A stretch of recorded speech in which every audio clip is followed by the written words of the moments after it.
Welcome everyone to another episode of The Wizard Gamers. I am joined, as always, by fellow High Wizard on the council, Josh. How are you doing?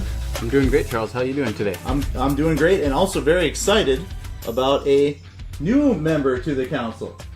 Brian, tell us about yourself. Hi, I am Brian. I am the youngest of the three so far. We'll see. I think we're going to bring on a toddler next week. I'm kind of excited. Yeah, that'll be great. He's got a lot of demands, but we're doing everything we can to meet those. This week's topic, we are going to do a deep dive review of the Nintendo Switch. For all you out there who are Nintendo fans, the Switch has been around since March 3rd, 2017, the last year. First up, just right out the bat, what do you guys think about in terms of your initial reactions to the Switch when they announced it? What it was going to be, what it looked like? What were your initial reactions? My first thought was, I thought it was silly that their selling point was, hey, you can take it onto your rooftop parties. And I don't think I have many of those. I feel like that is a pipe dream that I am never going to fulfill, thank you, Nintendo. But then I saw my other initial reaction was the separate Joy-Cons, was seeing that comfort control, that it wasn't all connected, it wasn't just kind of gimmicky. Like with the Wii, it seemed a little gimmicky with the cord going across, and that it was, oh, now you can do motion controls, kind of doing the hand signs for the Naruto games and that kind of deal. Yeah, I was a tentative, excited person. I was not full on board when I first saw those commercials. Josh, what were your thoughts? So, I have kind of the funny story about the Switch, and so I was in Austin, Texas at this time when it had been announced for being able to be pre-ordered. I went into a GameStop and was able to put my $50 down for a deposit to get it. And as I was walking out the door, I saw a trailer for the 1-2 Switch. And it showed them milking a cow for the game, and I walked right back up to the counter and I canceled my pre-order. I was very, very skeptical, and I felt that I was burned really, really bad with the Wii U. And so, we've talked about it before, where there was a handful of people that ended up playing the Wii U, and so there wasn't too many of them. And so I think we're like 2 of the 5 people that had a Wii U. Yeah. Right. 3 of the 5. 3 of the 5. Yeah. That system, it was such a letdown. Not that it was a bad system, it was just such a letdown that it wasn't supported as much. And so I thought we were going to see a lot of that same thing, and then kind of what Brian was saying, echoing that as far as the gimmick, and looking at, is this just going to be the motion controls, and that's kind of in what it was. And so that's where my reservation had come from. Initially, for me, just to echo that, when I first saw this, I was thinking we're just doubling down on the Wii U, right? It's another tablet. It's a little bit fancy or whatever. It's essentially the same thing. But what Nintendo has always got me, where they got me with the Wii U, where they got me with the Wii, is in the games, and those are never going away. One of the things they did do well that had me excited right out the gate was waiting for that next Zelda. They cheated us on the Wii U with Wind Waker HD, which is a great game, don't get me wrong, but it was not a new Breath of the Wild caliber game. Right. So that's something with these initial games they were releasing that really piqued my interest quite a bit. Right. And I think for me, like I said, I had canceled my pre-order for the Switch, and so I ended up I got Breath of the Wild for the Wii U, and I really didn't notice too terribly much of a difference between like the graphic content. Like it was a little bit darker on the Wii U. It didn't pop as much as it did on the Switch, but it wasn't enticing enough for me still to go out and buy the Switch. I waited to hear people, and everyone that I talked to that had a Switch said they loved it. It was the best investment that they made, and I was still very, very skeptical through that whole thing. And then when I finally decided to pull the trigger is when they announced Metroid, and that was like, okay, now I'm going to get this system, because now I know that they're going to have games out here, because we had the Breath of the Wild, we had the announcement for Mario Odyssey, and now we've got Metroid around the corner. We don't have a release date for it yet, but just knowing that it's coming makes me that much more excited. Did you end up milking any cows? Did you at least give it a chance? To all you viewers who bought a Switch simply to milk the cows, it was a big selling point. For sure, if not the selling point. Yes.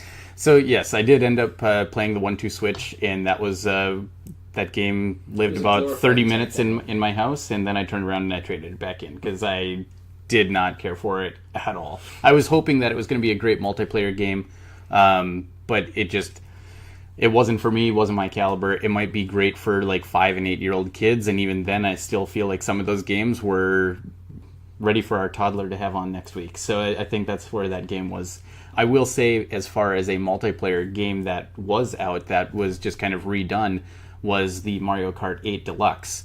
And I will vouch for this system at this point now. Like, this is one of the best systems that I've actually played. And I remember when I actually got my hands on it, I felt like I was cheating on my Xbox because I started playing the Switch so much. I was like, wow, this is so good. I couldn't stop. Brian, what did you think in terms of initial games? What jumped out at you that you enjoyed, or what were you playing right out the gate once you picked it up?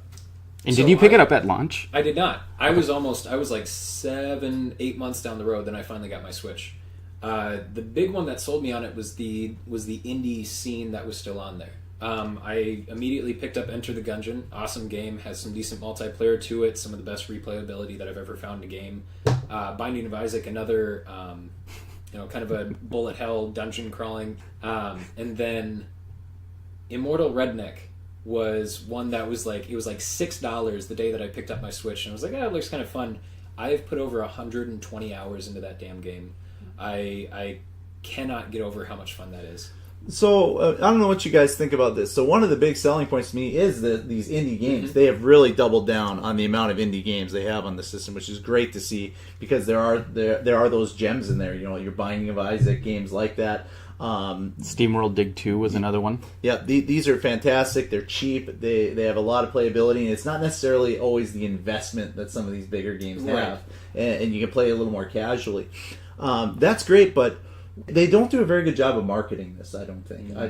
These games you're mentioning, if you have to find them. Yeah, absolutely. That, and the eShop has a lot that they need to work on. Like, to get to your wish list, you have to exit out of the eShop, go into your profile, scroll the way down to wish list, pick out the ones that you want to look at, and then click on it. Then it reopens eShop and goes through that whole, the loading screen deal that they have on there, and it becomes a process just to look for those games that you are excited about.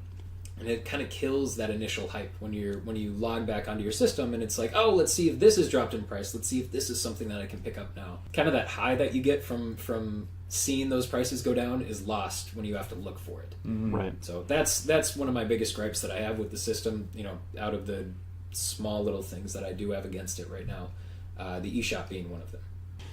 Yeah, me as well. It's not necessarily as easy to navigate, and I think we've all been spoiled with Xbox Live and how user-friendly their interface is, and even the PlayStation Network, pretty easy to manage. This is just a little more challenging, which is a pity, because they got some really great finds in there if they just market them a little bit better. No, I would wholeheartedly agree. I would say that's one of the things, one of the very little things that bothers me is when you have to go into the eShop and you actually have to log back in. You have to put in your password every single time. Like, it's my account. It's not going anywhere. I appreciate the privacy settings. That's great. Good job. But it's my console. I'm kind of okay with not having to log back in every single time. That is a nuance to me. And if you accidentally go out of it again because you back out and you want to go back in, you have to put your password in again. And so that is definitely one of the things that's probably the most frustrating for me is the eShop.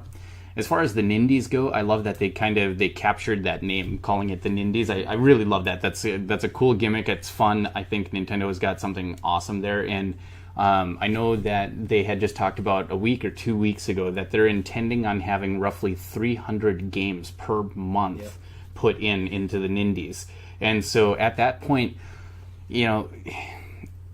is that great support? Yes, but I think you're going to have a hard time finding those gems, right? Like, which ones are great? That's what I need. I need Nintendo to tell me what I should think. Yes. I need them to tell me what to do, and I need some guidance. I am helpless on my own, and I need their assistance.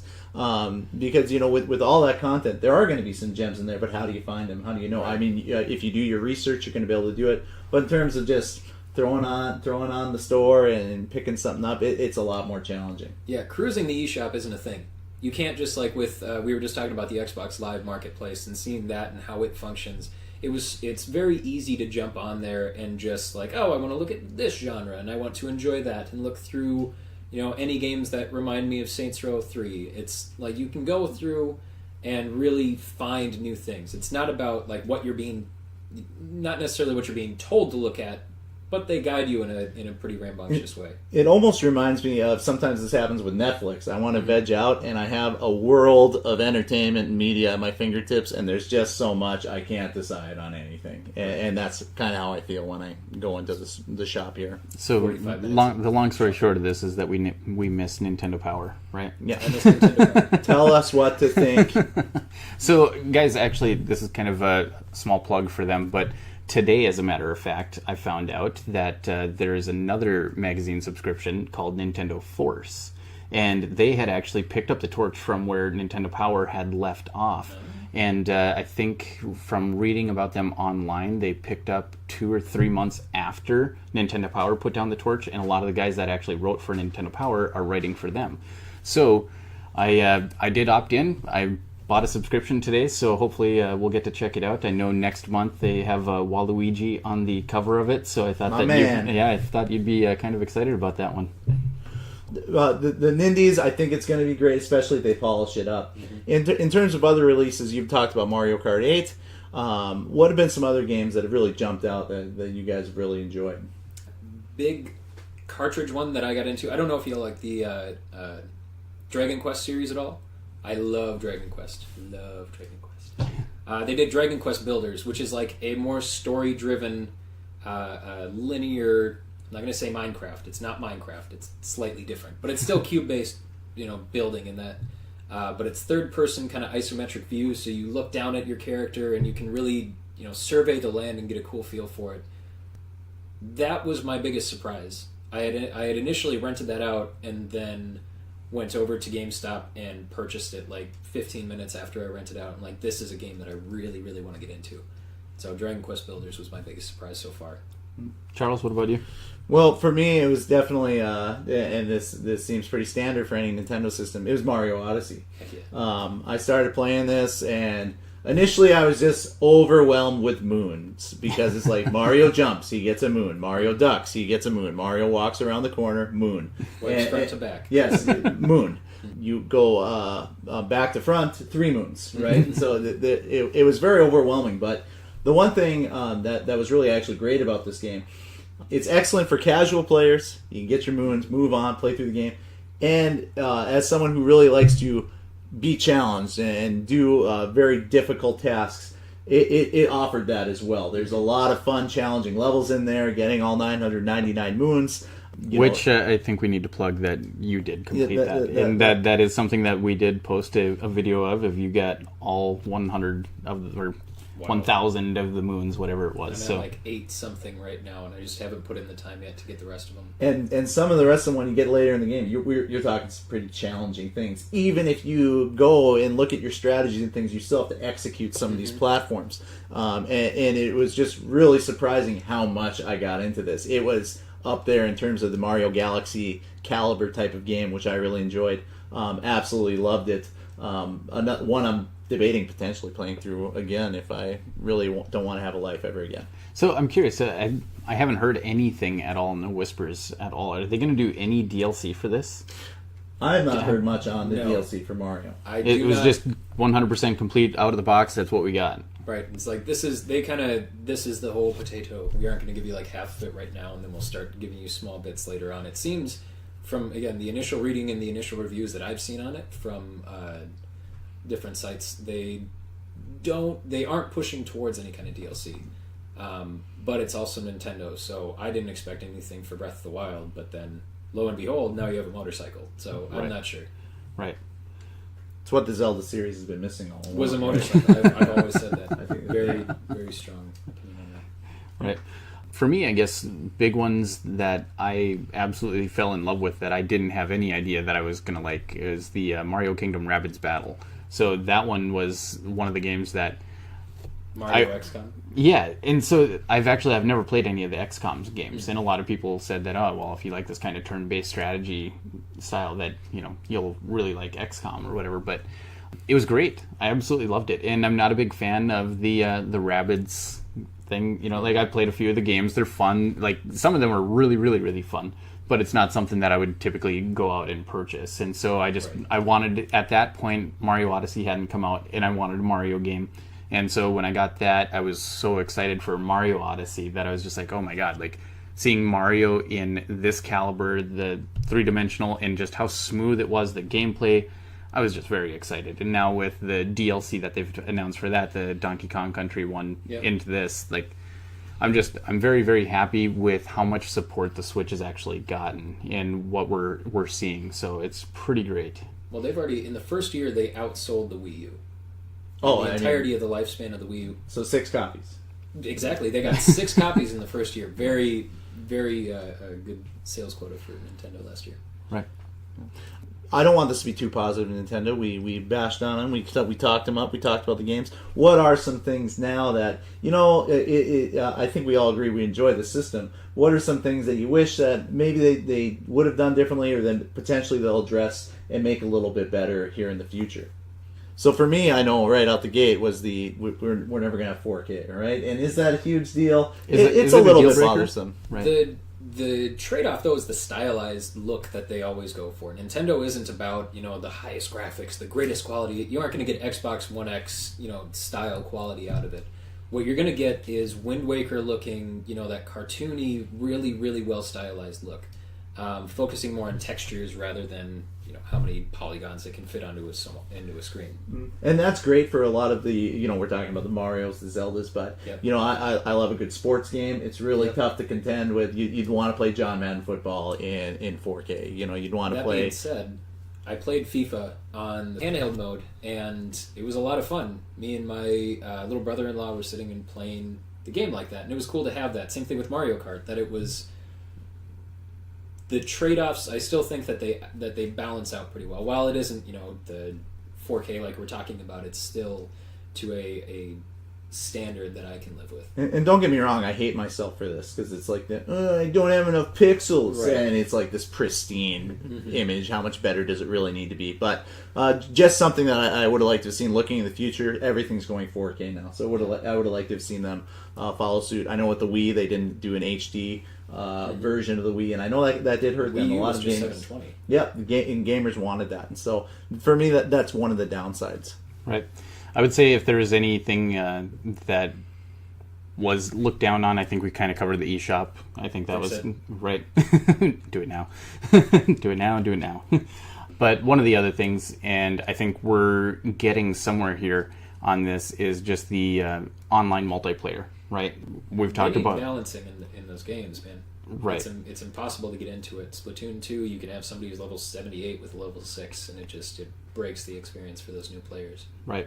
And so I think just being able to go online, I think that's one of the things we've talked about with the Xbox at length is, you know what, on the Xbox screen, I press the home button, and I can see what friends of mine are on, and if I want to talk to them, I press the A button, and then we're going. It's pretty simple. And the utility of the Xbox, where you can go on and open Internet Explorer, and what is it called now? Edge. You can open up Microsoft Edge and still go on and use it in the exact same way you can, browse the internet on it. It was different for me going on it. I know that on the PSP you could do that as well. I don't remember on the PS2. I don't think that, or on the PS3. I don't remember if that was a function or not. The internet? Yeah. Yeah, I think you could. Okay. I feel like I could be wrong on this. I could be corrected. But let us know in the comments below. Is there comments below? Yeah. If there is, let us know, because I'm not Googling. Yeah. So anyway, I think the being able to communicate with your friends is another thing. When they came out with the Switch, you were having to get an app for your phone, and then you had to talk about it that way, and so it was just kind of bulky. Again, another thing that we've talked about before is Nintendo and Microsoft doing the crossplay. I hope with them developing their relationship that we are going to continue to see better multiplayer, better user interface. I'm really got my fingers crossed for those. That's the best case scenario, right? Is just use our interface, which seems very unlikely to me, but I mean, it has to come though at this point for the success of the Switch. I think they are going to have to adapt and listen to the players at this point if they want to continue with their sales or just anything in general success. One of the novel features I've not used yet that I don't know if you guys have given a chance is this tabletop mode, which is something they've advertised is a big thing. You play it, you can essentially bring it to a bar and play with some friends, or you can bring it and do whatever. Is this something you guys have utilized yet? All the time. I'm not very good at enjoying one thing at a time. So when I'm playing on the Switch, I have the TV going, and I have my Switch docked, or not docked, pardon me, in handheld mode sitting next to me. I got a nice little stand on it, pops up, has like 3 different levels of uppityness, and then it has a hole in the back for the charger. So I have that, and that's made it a lot easier for me to enjoy the handheld side of it without actually holding it in my hands. And it also makes it a lot easier, again, when I was visiting my wife, we were playing Mario Kart a lot, and we weren't able to hook it up to the TV all the time, so we just have it at the kitchen table with the 3 of us sitting and playing the game. I really like that part of it. So you had the screen splits into 4, right? Yep. And so you had 3 people on the Switch. That seems You can kind of make out your character, right. It's a lot better than what you would sounds. think, right? Yeah, I was very negative going into it, but then as soon as the utility came into it, where it's like, oh, I can do this. This is a thing that I can do. I didn't care how big the screen was anymore. It was the same thing like when we got our, the old Game Boys. It wasn't like the screen was huge on it. Right. It wasn't about the size of the screen. It was the function that you could pick it up and go and use it somewhere else. And it's the same thing that I've kind of come back to with the Switch again. Is that same kind of utility. And I've used the tabletop mode as well on a road trip actually, which is very fun. And played some NBA 2K, which is great. You are along it's not necessarily the screen size that gets you. It's you want to have it set up at an angle that everyone can see it equally, and that's especially in a vehicle or something can be a little more challenging.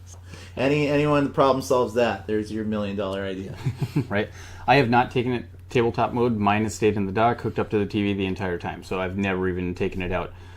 I am curious, though, to take it out because I've heard, which I'm sure some of the listeners have heard too, that all the cracking that's going on with the system from it getting too hot, and now it's actually starting to crack next to the screws, and the ventilation system is starting to fall out on some of them. I've heard that this is kind of a nightmare for some of the people because Nintendo is not warrantying it at all. Is a little bit of a concern. Oh yeah. So do the right thing, Nintendo. Xbox had to do it with the Red Ring of Death. We'd love to see Nintendo follow suit. Right. Brian, anything you'd like to see done differently, or anything that you wish had been added or done a little bit differently on the release? Again, the biggest thing for me was that darn eShop. I want to be able to navigate something in a way that entices me to buy something, not something that I have to go out of my way and try to use. I don't want to have to go on my phone and add something onto my wish list there and then go pull it up on the Switch and wait for everything to load and use it that way. There should be a more streamlined function in that, and as soon as that comes in, then I will have no more gripes with the system. Outside of that, I don't have too much against it. I think my main gripe now is we've been out over a year. Mm-hmm.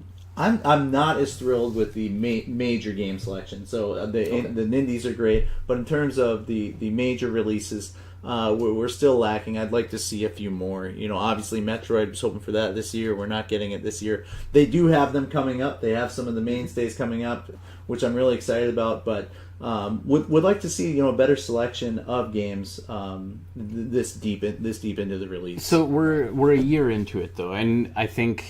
Are we being a little unrealistic for a year into it? Because on day one they had, or pardon me, not day one, but essentially in the first 6 months there, they had 2 of their biggest IPs release a title. I mean, they had Mario Odyssey and they had Legend of Zelda: Breath of the Wild. Right. And so that's what I'm saying is I think maybe we're being a little selfish. I want them all right now. I want them. Yep. All right now.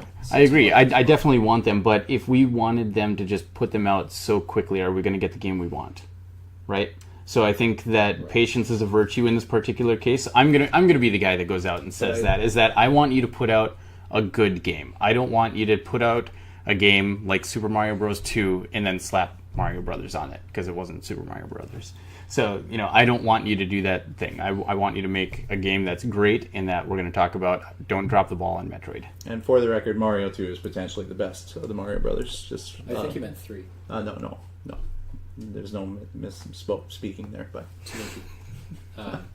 I want to not have another Kingdom Hearts situation though, where it takes 13 years to get a decent game out. And it's like, don't get me, I appreciated like Birth by Sleep and all the other ones that came out for that series, but to get a third major release for a series like that where everybody was asking for it, nobody was questioning if there was going to be another one, to see almost a decade and a half in between releases is a little much. Right. And it's kind of the same way where they just kind of milk it as far as they can now. It's like, oh, you can get Kingdom Hearts 2.8 or 1.5 and 2.5 with this game and this game and this game, but it doesn't have that one, so you have to buy the other one, and then you can get the other one on the other system, and then you can go back to the other system and get that one.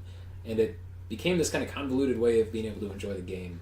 And I hope that isn't what we're going to see with some of these bigger games. And my other question is Nintendo going to be able to manage some of these games that go across platforms? So we're talking, your Grand Theft Autos, your Call of Duties, your games that have been smashes on both other systems. Is the Nintendo going to be able to handle those caliber releases, Final Fantasy 15, games like that?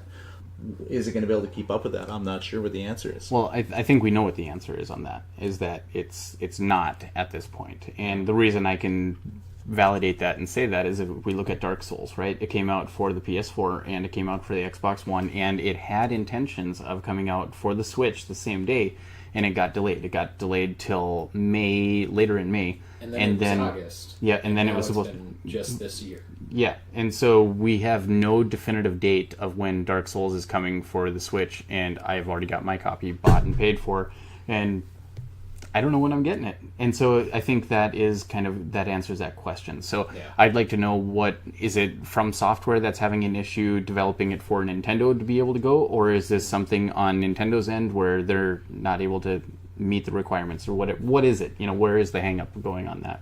Well, I mean, they've already gotten Wolfenstein, and they've gotten Doom, and they've gotten Skyrim. Like, I don't remember the company that's done that for Bethesda now, but I feel like they should be partnering with From and trying to get that pushed out a little quicker. But I mean, that won't happen because publishers don't really play well with each other. But, yeah, I would just like to see them be able to keep up with these other guys. Instead of having to play something a year later, right? So right. That would be ideal. Right. Coming up down the pike here, what are you guys looking forward to most? What's coming out in the near future that you guys are looking forward to? Josh, I'll have you start on that one. Yeah, I think I've said it through the whole episode here, is that just Metroid. I want Metroid. Yep. I want Metroid good. I want to see this thing polished. I want to spend all my days on that. Like, I really want that. And something we are behind the times on, as it's been released, is Octopath Traveler. Obviously, that's something we're looking forward to getting into. Right. Yeah. So picked up that copy, and I've heard nothing but excellent things. Nothing but excellent things. So I've heard, from the RPG gamers that this is phenomenal, and the art style on it is great. Like, it is beautiful. If you haven't seen any trailers or any footage on Octopath Traveler, definitely check it out, because it looks beautiful. I've heard great gameplay. I've heard a great battle system. What have you heard, Brian? I heard the Thief's pretty cool. When I played the initial demo for it, I was very excited, and then I learned how, and we were talking about this a little bit earlier, just how grindy that it is, that it's much more time-consuming than anybody initially thought it was going to be. I was thinking like I don't know if you ever played the Blue Dragon video game, but that had such great timing to it, in the way that it didn't feel like you were necessarily grinding, but the combat in it was a lot of fun. The art style was cool. It was nothing like the anime, and that's okay, but it was still, it progressed. Octopath, what I've heard is that it's just a lot of time. But it is Square Enix, and therefore we have to play it. Yes. Exactly. I think Square Enix, I love just about everything that they've done. They're great. What about you, Brian? What are you most excited for down the way here? I'm going to say Smash Bros. I usually don't do a lot of party games. I'm not one to sit around and play with a bunch of other people. I like my single player stories. Wolfenstein 2 is my 2017 game of the year. I like being able to just sit by myself and enjoy something. That being said, a new Mario Party is going to be cool. I'm excited to see how they do that, and you can take the Switch with different pieces and have that play together. We're definitely going to do an episode on that with the three of us and our Switches together. So awesome. that will definitely, we will cover that. It's going to happen. But to have every last one of the characters come back is going to be really cool. Ike is still my favorite character, but it'll be nice to have like Wolf come back, and we'll see who else has been cut out in recent years. Snake, right? Snake did not make the last cut. They're bringing Cloud back in. Yep. And where you don't have to pay money for him, so that'll be fun. Well, I don't think you have to pay money for him. So, So that I'm very much looking forward to, and hopefully they have the online, fixed up Polished a little by bit that point. prior to that. I think the biggest reason why we haven't seen any kind of fix in the online play at this point is because it isn't paid for. They aren't going to invest a lot of time into it if they don't have some kind of, reasoning to do so. Mm-hmm. Well, they've talked about the numbers on what it's like $20 a year. Yeah, it's minimal. Yeah. But and that was even supposed to be launched before that. I thought. I think beginning of September is what. Is what I've seen. Nonetheless, at this point, put it out there. Let me give you some more money. That way you can put it together. I'm more than happy to give you more money in Nintendo. Take it. Here's my wallet. If they have the money, they can do some really cool stuff, and they've proven that time and time again with their IPs. If they can fix their online play, especially, and like I was saying before, with Splatoon not being any kind of balanced, I didn't play that game anymore. I had it for less than a week, and I couldn't get into it past that because of how awful the online gameplay became. Speaking of online gameplay, have you guys done any Mario Aces online? Have you guys given that a shot? I think for between the two of us, you are the only one that has. Okay. I didn't do the online. That they I would say for the most part did deliver, because if you played the game, you can play one of the problems they had with that game. I don't know if you guys played much Aces. They had 2 overpowering characters. So if you look at the top 30 players in the world, they're all using Bowser Jr. and Waluigi. Those guys are cleaning house. So one of the things that is an issue is if you're making matches, people can just exit, right? So if you're playing as one of these characters, I was playing as Bowser Jr., not because I knew he was dominant, because I wanted to play as him, and no one would play me, and I couldn't figure it out. And then eventually you learn that they need to be nerfed a little bit. Mm-hmm. But really fun game overall. I've enjoyed it. I enjoyed it, but I am not. It wasn't one that I've put a whole lot of time into. I went through and played some of the story of it, and I probably did about 10 hours in total on it, and just haven't really gotten into it past that.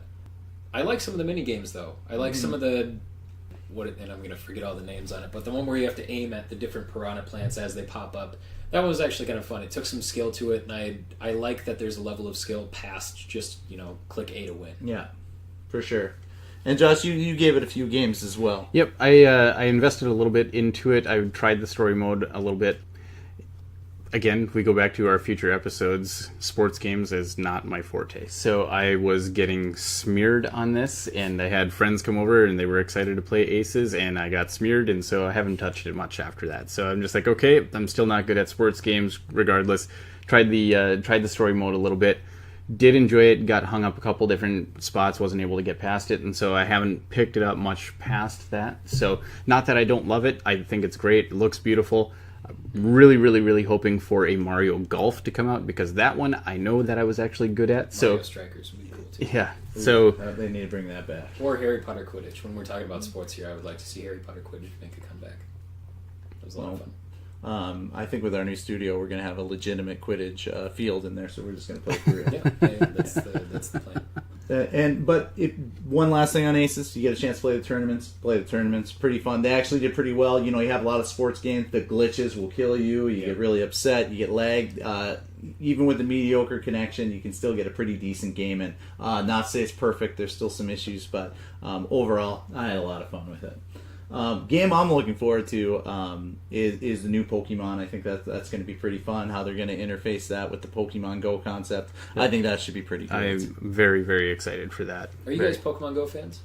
Did you get into that? Yes, I did. After the 2 to 3 months it took to actually be able to download it and get on the server. It had a lot of fun, and I think everyone had a lot of fun with that for a while. You saw it everywhere for a while. Right. I was on my tail end in Austin while that was going on, and the crazy amount of people who were just out in the streets playing that. We probably bumped into each other there. Probably, I'm sure. But like, you go to a park at 2 o'clock in the morning, and usually you're thinking like, oh, there's drug deals going on, or somebody's murdering another folk. And it's like, no, there's 13-year-olds with their parents, and there's 1,000 of them, and they're all playing Pokemon Go. Somebody put bait out there. And then there were 4 people murdered. But aside from that, it was a lovely time. Yeah, and I liked how positive that made everybody in that. So that was a thing with the Pokemon Go, is that I was really, really hesitant on that. My wife ended up getting into it, fell in love with it. I was a little bit annoyed with how much she was playing this game. Mm-hmm. And she's like, oh, you just got to try it. And I was like, fine, I'll try it.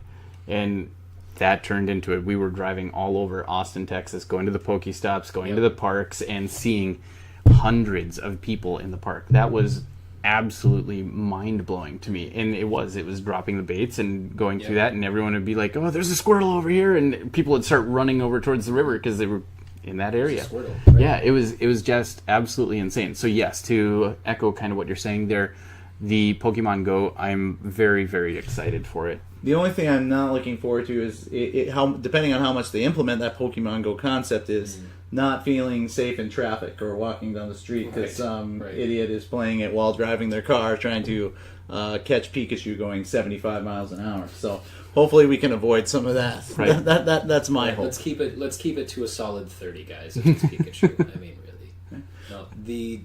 No, sorry, just to keep on Pokemon Go for a second. The one part of it that I'm not super jazzed about is that they are doing to level up your Pokemon inside of Pokemon Let's Go is going to be catching Pokemon instead of battling them. And that to me is just a little. I get that they're trying to integrate Let's Go or Go into Let's Go as much as they can, but it doesn't. It doesn't make me want to go out and grind to try and level somebody up. It's like, no, just go out and buy more Pokeballs and then go, fight the 3 trainers outside of Viridian Forest and then go back, buy more Pokeballs, go catch a bunch of other ones. It's catch and release is how you level up your Pokemon. And that doesn't sound as much fun as going out and trying to, I like doing the EV and IV leveling system, so fighting certain types of Pokemon to try and get the perfect version of whatever Pokemon that you're doing to get up their base defense stat or any of that. I really enjoyed that from every Pokemon game past Gen 1, and I'm gonna miss that. I'm gonna miss that for the new games. And I know that there's gonna be another one coming out. What is it, next fall or something like that? Not this coming fall, not 2018 fall, but like 2019. Rumors have it that there's gonna be another main Pokemon game after that. That wouldn't surprise me. No, wouldn't surprise me at all. And we've wanted to talk about peripherals and thinking that the Switch did not go down the peripheral loophole that the Wii did with, there's a hockey stick, there's a tennis racket, here's a gun, here's a zapper, here's a shotgun, here's They are all out there. Coming from somebody in that sales market, they are all over the place. Mario tennis rackets. They don't have golf yet, It's not quite as abundant with the Wii that came out. I think you saw them everywhere, and it turned out wheels, they really, right? they didn't do much. That's for about it. as it is now. It's just, I guess now that we're talking about it, it is just the tennis racket, steering wheel, standard kind of gun-looking thing. That's about it. So speaking of controls, my question would be: is it worth having a Switch if you do not have a Pro controller? How old are you? It's for the younger folk. I think that it's just fine. I think that it's not a crazy detriment. For somebody like me who likes to sit and play Breath of the Wild or going and Dragon Quest Builders, any of those, I need that Pro controller. I can't go without it just because of how frustrated I get. It doesn't feel like it was made for human hands. The Joy-Cons, right? Like, I remember, again, kind of going back and reminiscing on that initial first step. I got to put my hands on one of the Joy-Cons, and I remember thinking, like, as I was on the analog stick and trying to touch the other X, Y, B, A buttons, my thumbs were touching. And I don't think that I have enormous paws, but I've got some pretty big hands there. And so that was really, really annoying to me for the thought of having to use the Joy-Con as my sole controller. As that had come out and I finally got to use it, having the 2 separate ones has been great. So I do enjoy that for a little bit there, but long periods of play you definitely want to have the Pro controller. And the one thing that I would say is that price is not dropping. Like that controller is expensive even as a used one. Like, what is it, $70? Something like that? Yeah, something like that. And then I think it's like 55 used or somewhere near there. So they're not giving the Joy-Cons away either. Oh yeah, those are 80 a pair. Yeah. Lord. So I agree with you guys. I think you can get by with the Joy-Cons, but if you're really going to get into it, that Pro controller, which is pretty nice. I think it's great. I'd put it right up there with the Xbox controllers. I think it fits real well. Yeah. It's got a nice. There's a peripheral for it as well that you can charge it, and it's great. I really, really like that one too. Also USB-C. I am so glad that that is the direction that they went for charging everything on the Switch. Is that it's all USB-C, mainly because my phone is on there and I already had a bunch of chargers for it. But it was nice to see that level of it. That you picked up the Pro Controller. You don't have to get some kind of weird peripheral plug for it. Like it's just any USB-C charging cable that you can find, you can use on it. And can you talk about why that's so advantageous? Why is that? It's fast. It's very, very fast charging. There's no comparison between the USB-C and like the micro USB or even the mini USB or any of those. So it's nice to see that level of integration again. Okay, great. One pressing question that I'm sure people are going to want to know: have you guys tasted the games? I have not. I have to admit, I have. I put them in my mouth. Yeah, I do it more regularly than we should admit. They don't taste as bad as they were supposed to. I mean, I didn't want to keep it there. It wasn't like I wake up at 3 o'clock in the morning for craving my Switch games, but it was. I think if it was more to off-put like children. Also, those might have been pre-lipped. Yes. Those might have been pre-lipped. Your games might have been pre-lipped. Oh, that's great. Because mine were awful straight out of the box. Those were not. Yeah, and so they, Not certainly would be a deterrent. That's quite a bitter taste. Yeah. One thing, Brian, you had mentioned, and just because we're talking about the Switch, I think we'd be remiss not to discuss Breath of the Wild, which is truly a triumph of a game. It is really just fantastic. We really just glazed over it. This was one that I think just in terms of marketing, I thought it was great. I know this was one of the main driving points of me picking up the Switch was I gotta have this Zelda game just from the way it looks and the way people are talking about it. I also wanted to throw boulders at things. Yeah, absolutely. And so this is something I just wanted to give at least a couple minutes to talking about. And I think the game is great. I have not finished that game just because I almost feel like it was too long in a sense. Like there wasn't enough story for me to keep me entertained, and I feel like there is definitely a grind method to it. Like, run over to this tower so you can see, and then you got to go here. And so it's just kind of like crossing as much country as you possibly can, enjoy how beautiful the game is. And it's the motorcycle. Right. And so I think that was kind of one of the things for me that was a little bit of a turnoff is like I want more story. Give me something after I do a boss fight or the little towers to go into. It's like good. The free. Pardon me. No, go ahead. I did like the free control of how you wanted to play through it though. It wasn't like past Zelda games. I mean, we can compare it to Link to the Past, my favorite Zelda game, and extremely linear. You go do this, this, this, this. But it copied it in the sense that you can go and get the pendants in Link to the Past in any order that you want, kind of in any order that you want. And you can go and fight the Divine Beasts in any order that you want in Breath of the Wild. And I liked that. I liked that level of control. Mm-hmm. And just the size of the map, the amount of things to do. Every time you say something negative about a Zelda game, a fairy from the game dies. So I hope you're proud of yourself. Granted, if it's Navi, we're probably gonna have a lot of people saying bad things. Hey. Yeah, exactly.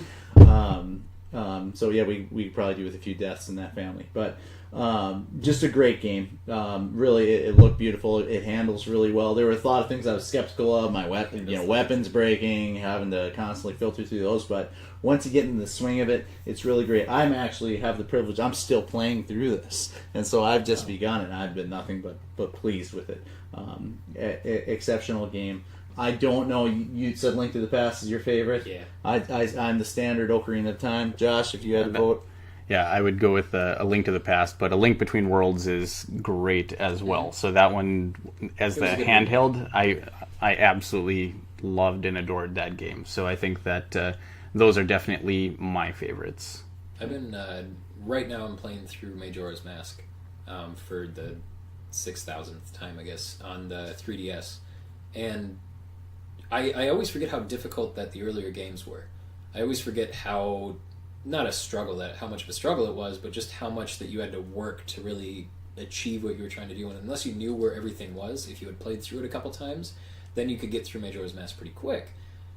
But if you didn't, it turns into you running out of time really, really often.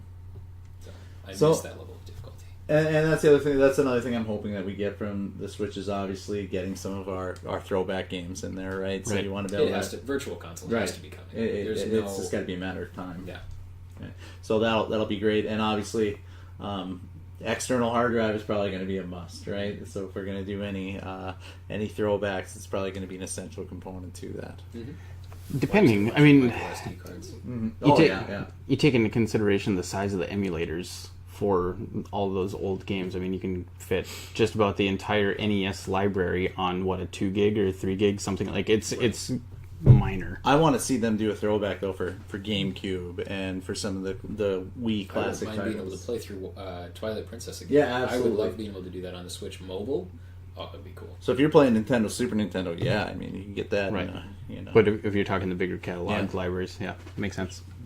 So, final thoughts, guys. What do you think? What are you grading it? If you were to grade the Wii, not the Wii, the Switch? Switch right now, what would you guys say? 8 out of 10 rupees. 8 out of 10 rupees. I would probably be right there as well. I'd say, maybe even 9 rupees on this one. I absolutely love this system. Yeah, it's got a couple of flaws, but for how good the system is, I am willing to overlook those. I really am. Okay. And I'm probably right. I'll split the difference. I'm about 8.5, 85% of the way up the flagpole, I would say. That probably has a weird connotation if I say it like that. Maybe I need to rephrase my scoring. So all in all, we're talking about 25.5 rupees. Yes. That's pretty good. That's quite a few rupees. Pretty solid price. You can buy a High-Lane Shield for that, maybe. Anything else we need to say about this system, guys? Anything else jumping out that we didn't cover? Great system, great gameplay, and we're hoping the best is yet to come. I think all three of us had said it. We love the system. It's a great system. And yes, there's definitely opportunities, but I think all three of us would definitely give that a recommendation for anyone that hasn't picked up a Switch yet. You're hesitant. You got your reservations because the Wii U burned you, or you just don't think there's enough games out there. I assure you that the games that are out there are worth your time. So you definitely aren't going to be missing out on anything. As Charles has said, he's still working through Breath of the Wild. Brian, you're still working through Mario Odyssey. Myself, I'm looking at going back through the Mario Rabbids Kingdom Battle. So there's 3 games right there on the table that we haven't completed yet from our library that each one of us have played. And then you've got your sports title in there too, as well as Aces, and you've got Mario Party around the corner. You've got Smash Bros. Right around the corner as well. There's definitely enough library out there. You add into the Nindies, you will definitely be able to keep yourself entertained for many, many hours. You don't have to worry about that catalog of games. We're just being a little bit needy here, I think, today. I'm rather needy. My final thought on it would be there were lots of lonely nights at home staring at my Wii U, wondering why I spent any money on it and what I was doing, and I have not encountered that with the Switch yet. So go buy a Switch, worth it. Best is yet to come. Immortal Redneck. It's great. Well, thank you everyone for listening and for watching. We are the Wizard Gamers. Please look for us on Twitter, the Wizard Gamers. Follow us on Twitch. Check out our Facebook page. Subscribe to us if you're following us on YouTube. We look forward to seeing you guys back for another video next week. And don't forget to hit that bell down there and make sure to like it and subscribe to us and keep up. We'll be pushing out more episodes with a release every Monday here is what we're planning on doing, guys. All right, everyone. Thanks for listening, and remember, keep the magic in those thumbs.